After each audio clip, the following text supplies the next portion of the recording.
All right, hello and welcome back. It's been quite some time, and I've been busy getting caught back up on the sharpener here on the old Wicked Edge. I have sharpened in the last probably 30 hours or so. I've sharpened all these knives plus a couple more. So I actually hurt my hand, and I haven't been able to do it. Specifically, it was this finger. I dislocated it at work. It popped out and was underneath, and my finger was all wonky, and I tore a tendon. You can kind of see it's still not right. I can't bend it all the way down like this. But anyways, for a long time, it was perfectly straight, and I couldn't even bend it at all.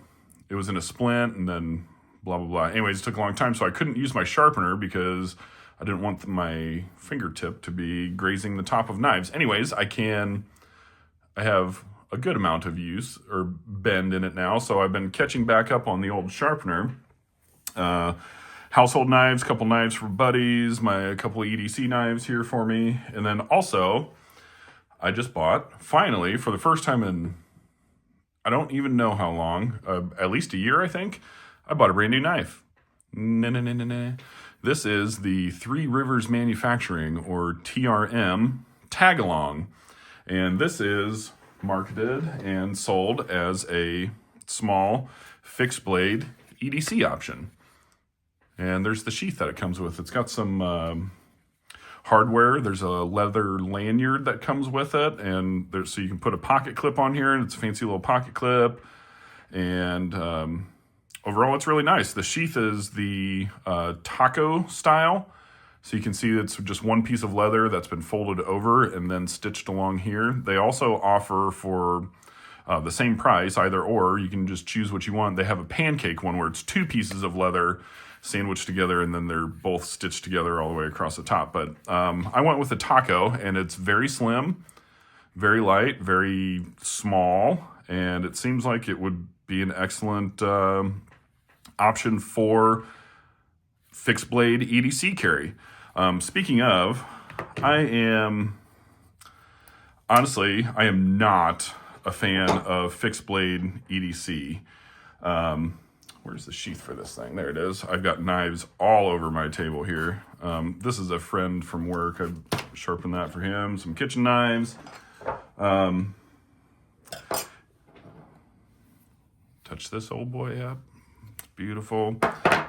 This is our little box knife, I call it. So it sits by the front door in every package that we get. That one opens that, so that one had a long day at Christmas also.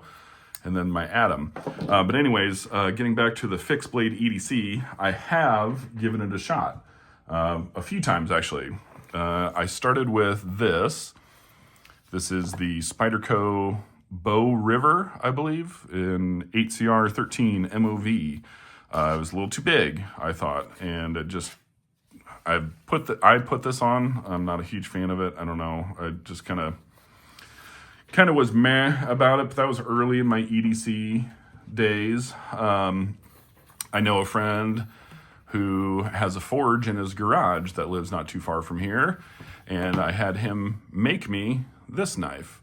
And this is, oh shoot, I can't remember what the blade steel of this is. Anyways, it doesn't really matter, but he made this himself, and at my request that I wanted a short, small, with a thumb place up here, sharpening choil, and purple handle scales. And he made this for me. And he also made the sheath. And so he just dropped this in my pocket and go. And it never quite worked for me either. Also, here's the sheath for it, but I have a Chris Reeve Knives Nyala, and here it comes. Are you ready? It is the most beautiful knife that I own.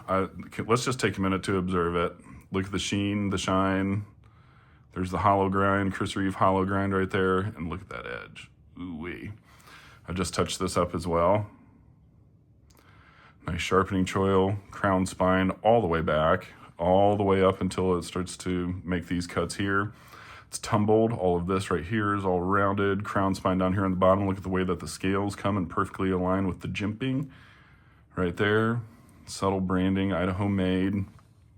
Chris Reeve right back here. Anyways, absolutely stunning knife. And I tried to carry this thing also, and it just was not practical for me.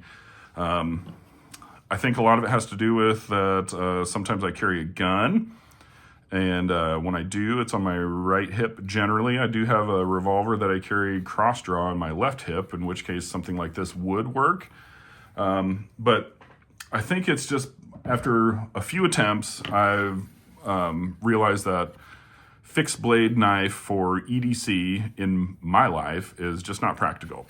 So I did not purchase this knife for EDC. I actually purchased this knife for my wife. I bought it for her because I bought this knife for her, and I bought some other knives. This is her other kitchen knife that she likes to use. But this is the largest knife that she likes to use, and she hardly ever uses it. This is where she lives, with her paring knife. She cuts absolutely everything, with her paring knife in the kitchen. And I am very grateful, and I'm very lucky in the sense that my wife takes very, very good care of me. She cooks for me, she does my laundry, she does all kinds of stuff for me, and I'm very, very grateful for that. And so to show some sort of gratitude, I wanted to buy her a new pocket knife. I underestimated how small this was actually going to be. This knife is tiny. But the reason why I wanted to buy this one is that this is in Magna Cut blade steel. This knife, every single other kitchen knife that we have is made out of cheap, crappy stainless steel. It's super soft. It takes a quick edge. It's very easy for me to, especially on the wicked edge, just throw it back on there and put on an edge, and they take a great, keen, very, very sharp edge, but they just don't last. Like you put these up against a cutting board, they just don't last. So I wanted something that was in a proper, high toughness, edge retention blade steel like Magna Cut. So it actually turned out a friend of mine at work the other day, he was showing me a couple new pocket knives that he bought, and got my wheels spinning. I'm like, this is my favorite pocket knife to carry. And I just changed the scales on it. I almost forgot that I had these amber scales. Normally it's green, like a dark green micarta, but I've got these yellow back on there. Anyways, I love my Atom. I love my Atom. So I went on the TRM website and was just kind of bored and just looking around, and I found this guy. So anyways, it's here, and it is tiny. Forgive my wonky finger here, but like it's a 3-fingered grip for me. As the name of the channel implies, I do have big hands. I would say huge hands. My wife does not have huge hands. She has very small, petite, feminine hands. And so I'm really hoping, she's actually out of town right now for a funeral. But when she gets home, I'm really, really, really hoping that this knife is not too small for her. She likes this knife a lot. She uses it for just about everything. You can see that this knife is considerably smaller, blade length, and in particular handle length. And it's also skinny. This is more of a rounded, so I don't know how it's going to work. So I kind of rolled the dice on it, and we shall see. But just to show you just how small this knife actually is, I mean, if you can't tell, it's like 1.5 middle fingers for me, 1 1/3 middle fingers for me. Here it is, against the Atom. So if you know TRM knives, there's that. This is my teeny tiny little Boker knife that I was just talking about. My little package knife. This is like a 2-fingered knife for us. It is larger than this knife, but not really all that much larger. And one thing that I found comical, I was trying to find knives in my collection just to show off exactly the size of it. This is my Spyderco Police 4 in K390, and you will notice that this knife fits entirely within the handle scale of the Police 4. So it's tiny. So this is more just like an initial look at the knife. It seems very high quality. It's very sharp. It's the micarta is nice and smooth and crowned right here. So you actually, although it's tiny, it seems, they didn't, just because it's small, they didn't cut any corners on it. So it seems like a properly well thought out and well executed knife. you know, the way that the scales fit the tang of the knife is very uniform, and it's absolutely wonderful, it seems like. So just so I can show you the blade thickness, I did not do any homework. This is the Atom, and it's pretty regarded as a thin blade stock. This is a little bit thicker. Not much thicker, but a little bit thicker. But anyways, so that's about it. But I just wanted to give you a quick look at the knife, and I'm going to go ahead and toss this little fella on the old wicked edge. So let me move my camera and we'll get going. All right. So for those interested in keeping track at home, I have this in the, if you have a, whatever the hell this is called, a wicked edge. God, I'm out of touch. It is in the top holes. Always keep notes, so when you go back, you can easily replicate it. Top holes, I have tape. According to the little ruler, the tip of the knife is out to A and 1/2, and we are going to determine the angle of the knife right now. So, got tape under there, so it's not scratching the finish underneath the clamp, but we can pull off the excess, and there she is.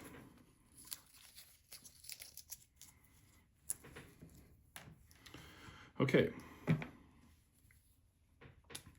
I think I'm just going to, like I usually like to do, I think I'm going to just try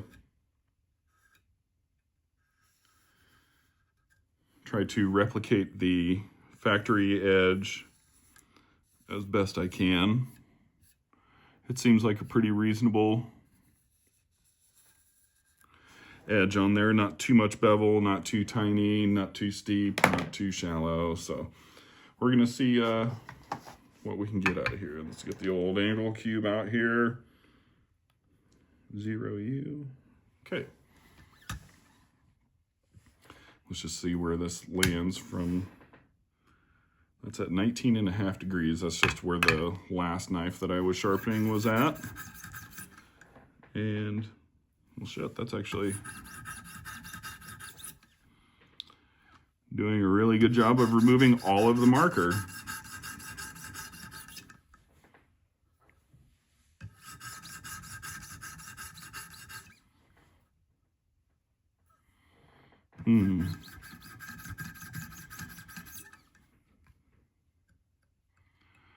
Got a burr. The tip looks like it's not quite wanting to play ball as much as the rest of the knife. But that looks surprisingly spot on. I like it when it works out like that. So 19.5 over here. Let's try to replicate that over on this side. And I'm a little bit off, so we will move you in.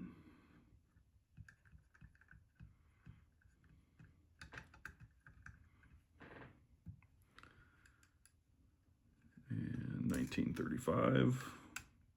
Go ahead and open it up a little bit. Oh, it's not gonna work. I gotta go down to the next peg here. It's been feeling really good to get back on the knife sharpener. I was on quite a hiatus anyways, and then I hurt my hand, and oh, I went the wrong way. I'm working out some of the cobwebs here, so forgive me for taking a little extra time. It's been quite some time since I've been diligently working on the wicked edge here, but no, it's felt good. I've had a couple knives from, I had an old slip joint that was actually my step grandpa's knife when he was young, and so it was very, very old, and it had the tip broken off of one of the two blades on it, and really needed cleaned up and oiled and all that kind of stuff, so I did that. And I did my buddy's knife, that fixed blade bone knife that you saw a glimpse of at the beginning, did that guy. And then I just generally had some pocket knives that of mine that just needed a touch up, just because if they're not, you know, if they're not lightsabers, they're not quite sharp enough for me. So, yeah.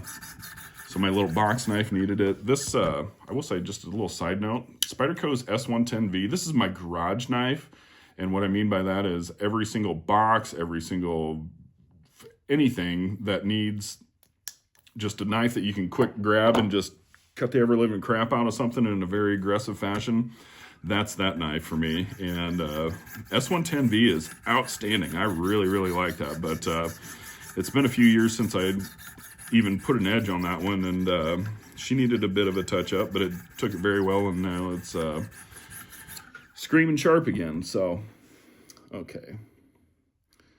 This side isn't quite symmetrical with the other side, but 19.5 will do. But on this side over here, but I'm just going to point over here, there's still green along the shoulder here, so I need to work the edge in. So I'm going to go ahead and step down in grit. And plus this tip over here needs some work also.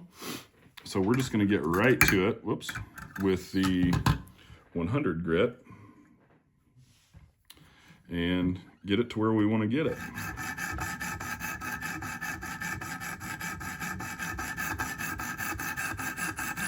But yeah, it's been great to get back in the habit of sharpening again. I kind of, sometimes with my hobbies, it's not just this. I mean, this is a practical hobby. Like there's actually a practical benefit to me doing this.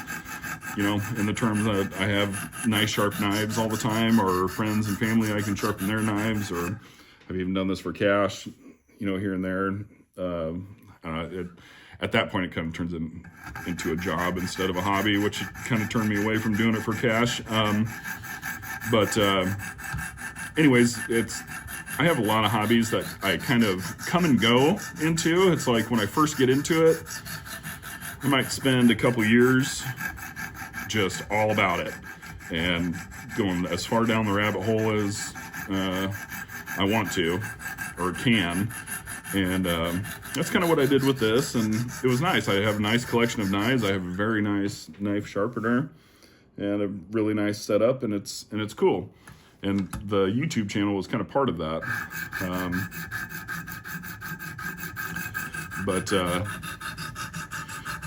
Yeah, like I said, I kind of come and go with my hobbies a little bit, so I kind of got away from it. And then I hurt my finger, and so I've been a few months dealing with that, going to orthopedic doctors all over the place. Not all over the place, but multiple trips to the orthopedic doctor. Many trips to the physical therapist. I don't recommend hurting a finger. You might not think, if you've never hurt a finger, it's easy to underestimate, one, how much damage you cause very quickly. Two, how long and how slow the healing process is. It's kind of caught me by surprise how long it's taking to gain functionality back with my finger, but it sucks. It hurts. It's a pain in the ass. You can't really do stuff. I hurt it at work, which was so this is actually a workman's comp thing, which is the very first time I've ever had to deal with workman's comp in my life, and I don't ever want to have to deal with it again. The workman's comp people are, let's put this nicely,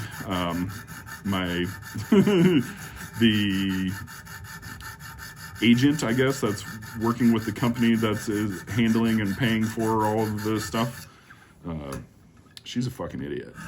And like ignoring phone calls from me, not calling me back until I reach out to somebody else, and then like it's obnoxious. This woman is just, it's like if I was like as negligent in my job as this woman has been in her job, I wouldn't have a fucking job.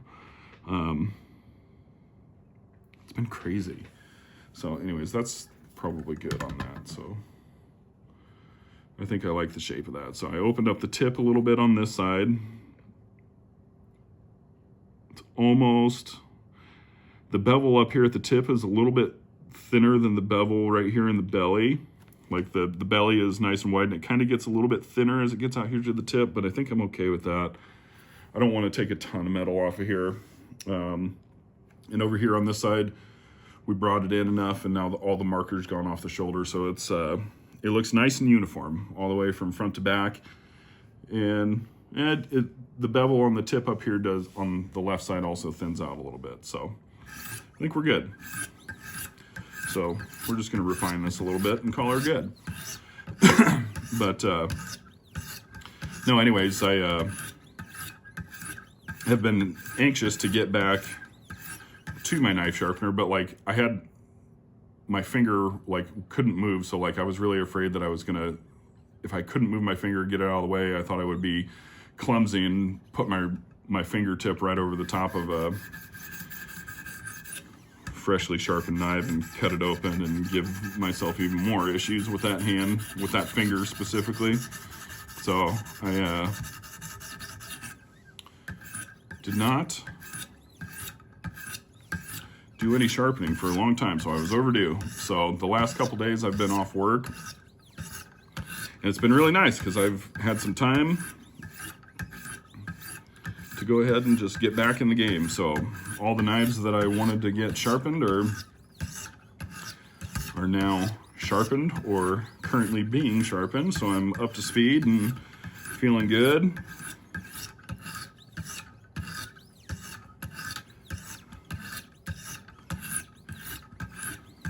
And it's just been fun because I kind of, after taking such a long break from being on the knife sharpener, it almost in a way kind of feels new again. You know, like I'm very familiar with it, but it's been so long that it feels fresh again, and it's fun. And so I've been really, really, really enjoying it. So I'm probably going to do a few more knives just to, just for the sake of doing them.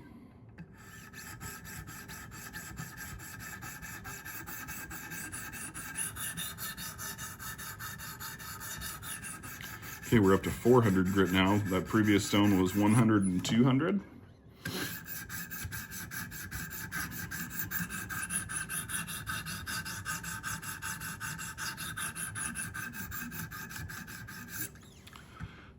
Scratch that in real quick. I've been thinking, all of this just kind of rekindled fondness for knives and knife sharpening and knife collecting that I've been experiencing the last few days. Has gotten the wheels turning a little bit, and so obviously I bought this knife for my wife. But it's kind of got me thinking, well, like, you know, would it be so bad if I got a new knife for myself? And the answer is no. But I haven't really been paying any attention to what's out there.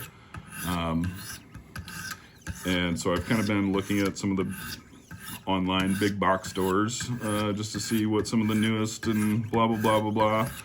I haven't seen a ton of new designs that I'm like, oh yeah, you know, like as far as knife design goes, I don't think I missed a whole lot while I wasn't really paying attention. It doesn't seem like there's anything that's like particularly groundbreaking for me personally. Maybe might be for you, but for me personally, it didn't really seem like there was a whole lot that I missed. But where I kind of left off for my knife collecting wasn't so much knife styles or knife brands or knife design or whatever. It was based on blade steels, just because I like to experiment with lots and lots and lots of different blade steels, as you know, as I can afford and as I'm interested in it or whatever. So anyways, I kind of started looking to see what's out there, and it would appear that Rex 121 is like some hot new stuff out there. Very hard, very cool. Spyderco's obviously got their line of them out there. The Sage 5 looks cool, except for the fact that I I really just don't like the color of those scales. Ugh, like that orange for me personally is just like, I don't know. It just doesn't jive with me. But I would love to have a slab of that steel. I think it would be great. But I also looked into different different handle scales for it, but it's like, you know, the knife itself is, they're not giving them away. They're like roughly $300 for the Sage 5 and Rex 121, and the scales I was looking at are another like $80 plus shipping plus tax. So it's like basically, you know, you're gonna end up with a $400 Spyderco, and it's like, ugh. You know, I mean, I've got some Spydercos, but it's not like that knife is as nice as, like, say, like my Drunken or something like that. You know, it's not special. So it's like, do I really need to spend that much on it? Or maybe I should just wait for that steel to be released, you know, by some other knife makers, maybe in a form factor that makes a little bit more sense to me personally than you know, the compression lock Spyderco. So I've got plenty of those. So I don't know. We'll see. I might. That knife kind of solidly lives in the realm of rational me. Is like, you know, I probably don't really need that. It's probably fine. But it also lives in the realm of like, I don't know about you. Every now and then I get the case of the fuck it's, and I'm just like, huh, fuck it, and I'll just go and do something. And so that that knife lives in fuck itville for me right now. So you might see one soon, or you might not.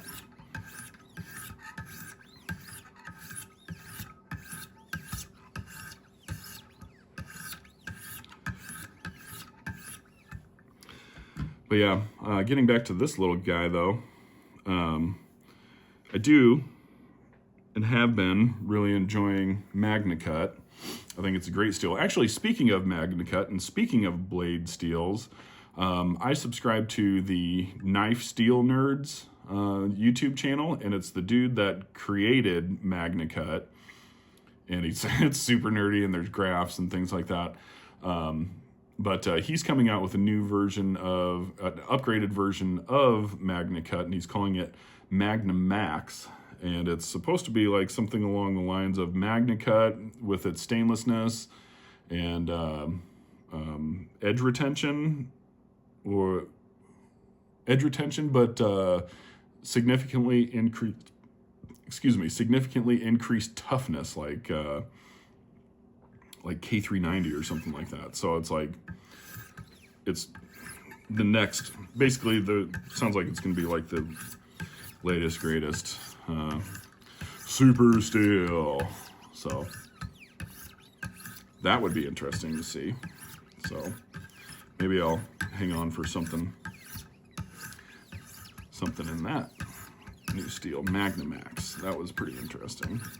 But this is MagnaCut, standard issue MagnaCut, and I'm perfectly happy with my TRM Atom. I think they do a good job with the heat treat. I don't know if they heat. I mean, yeah, I'm assuming that they heat treat there, but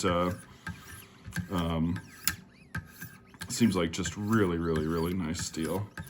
And they do a good job with it, and they have great quality, and it's American made and all the stuff. So I was very excited to see this little guy. I just, you know, didn't read into it, and I can't remember what the stats are on this thing, but this blade is tiny. So I'm really hoping that my wife's tiny little hands are comfortable holding and using this thing. So we shall see. Ooh, man, is that nice and sharp. So that was 1,000 grit.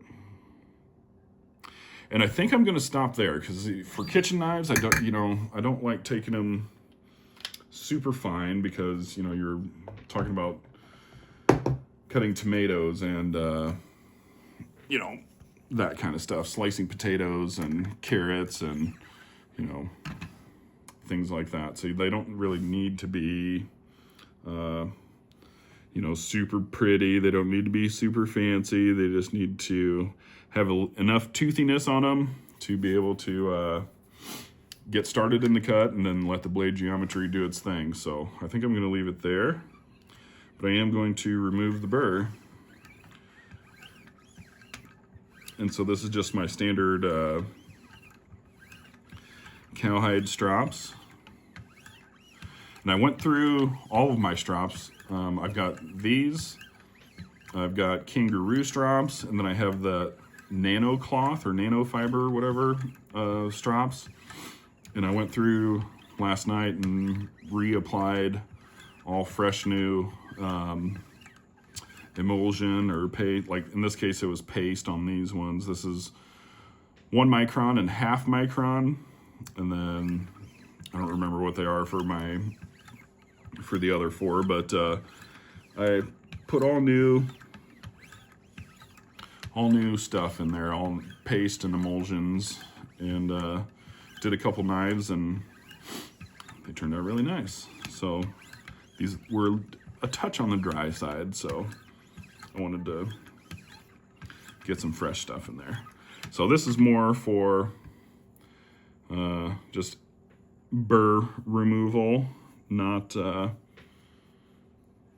polish or anything like that, although you do get a little bit of polish out of doing this. And if I were actually polishing it, there's a lot more steps that I would follow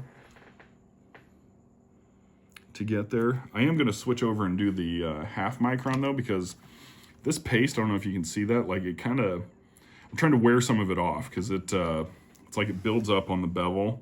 So basically I just need to, can you see that? How that like puts that on there. So I'm trying to work some of this off because that, with this paste, it's kind of just tricky. You kind of want to work some of that stuff off. So we're going to take the opportunity of having a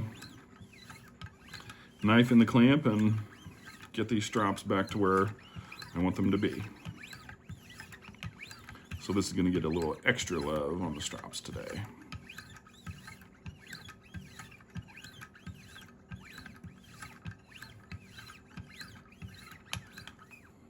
Yeah, you can see it's kind of starting to work itself in a little bit.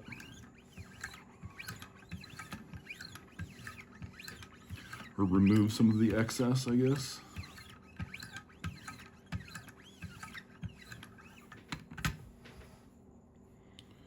Okay.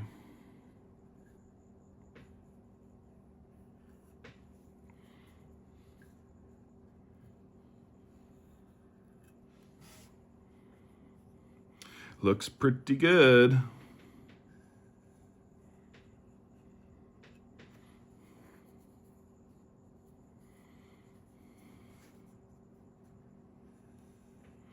I might be a little rusty, but I certainly haven't lost it. I can still, with the help of the old Wicked Edge here, put a pretty mean edge on a knife. So anyways, I'm gonna get this out of here and then we'll take one final quick look at it. All right, let's get this old girl cleaned up properly here. We'll take a good close look at the edge and see what she can do. You got the trusty old years old shooting magazine, Shooting Illustrated over here, waiting for a page to get ripped out and for me to slice it. And hopefully it goes well. Use a little alcohol on the gun patch. Get the tape goo off of there. Get any residual metal flakes and stropping compound off of here so the wife doesn't try to cook with stropping compound in the food. That would be bad.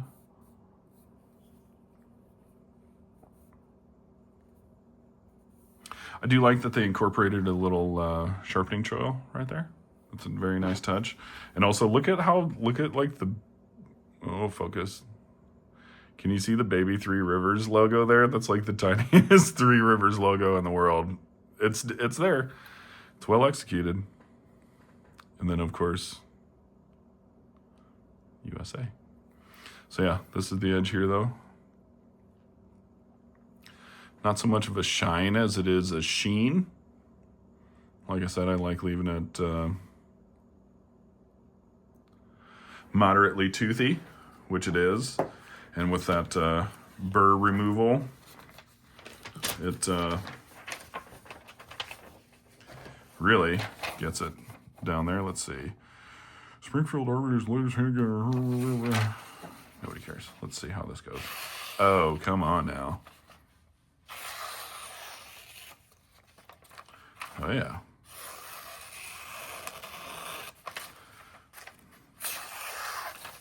It is sharp, or as Doug would say, it will kill. I don't know if this little knife could kill much, but it will kill. So, anyways, thanks for indulging me by watching my video and letting me get back in the groove of things and just kind of goof off with a new knife. So, keep your eyes peeled. There might be something coming down the line here shortly in terms of a new knife for me. So, anyways, until then, take care. I'll see you.